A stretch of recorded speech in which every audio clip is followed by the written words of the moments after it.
আমাৰ সোণাৰী সমষ্টি আমাৰ এই ভজু লংপটীয়া গাঁও পঞ্চায়তৰ অন্তৰ্গত আমাৰ যি ভজু ৰংচুৱাল গাঁৱৰ যি দিচাঙৰ যি গৰাখহনীয়া এই গৰাখহনীয়াৰ প্ৰতিৰোধৰ কাৰণে 3,95,00,000 টকাৰ নিৰ্মাণ হ'বলগীয়া এই গৰাখহনীয়া প্ৰতিৰোধৰ এই যোৱা 4 তাৰিখৰ দিনাখন মাননীয় মুখ্যমন্ত্ৰী মহোদয় আধাৰশিলা কৰি গৈছিল আমাৰ সোণাৰীতে যি আমাৰ উদ্যমিতাৰ যি চেক বিতৰণ কাৰ্যসূচীত উপস্থিত থাকোঁতে কিন্তু আমি একেবাৰে স্পটত জেগাত তেনেধৰণৰ কোনো ফলক হেৰি কৰা নাছিলোঁ।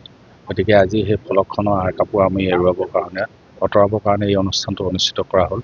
গতিকে আজি অসমত আমাৰ ৱাটাৰ ৰিচোৰ্চৰ ফালৰ পৰা জলসম্পদ বিভাগে আমাৰ মাননীয় মুখ্যমন্ত্ৰী মহোদয়ে বিশেষকৈ 3টা আমাৰ যি আমাৰ গৰাখহনীয়া প্ৰটেকশ্যনৰ কাৰণে দি থৈ গৈছিল সেইকেইটা আজি আমি পাবলৈ সক্ষম হ'লোঁ আৰু আমাৰ 6টা স্কিম আমাৰ তেনেধৰণৰ আমাৰ বিভাগীয় বিষয়াৰ ফালৰ পৰা ছাবমিট কৰা আছে।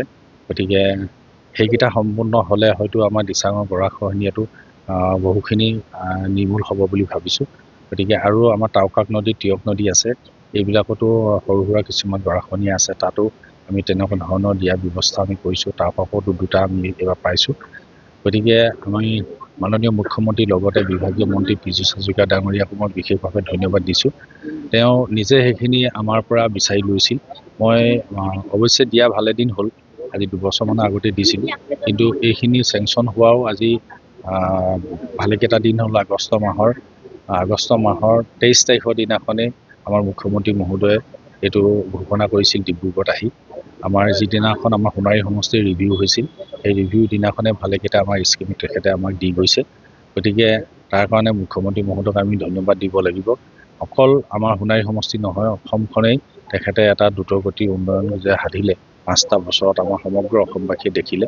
গতিকে আমাৰ সোণাৰী সমষ্টিত যিমানখিনি কাম হ'ল মই হয়তো আপোনাক মই 1-2 ঘণ্টাটো কৈ শেষ কৰিব নোৱাৰিম যিমানখিনি হৈছিল, কিন্তু সেইখিনি মই যিখন ধৰি লওক ৰিপৰ্ট কাৰ্ড হিচাপে মই এখন কিতাপ মই উলিয়াইছিলোঁ।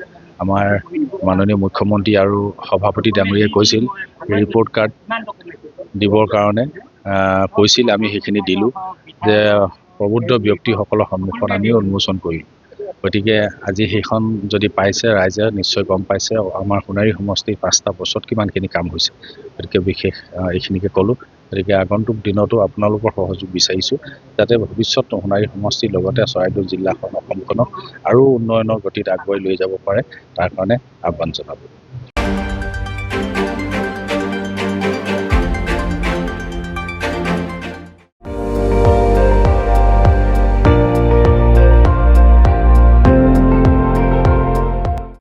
আপুনি চাই আছে ND24 সৰ্বশ্ৰেষ্ঠ নহয় সৰ্বোত্তমৰ দৌৰত।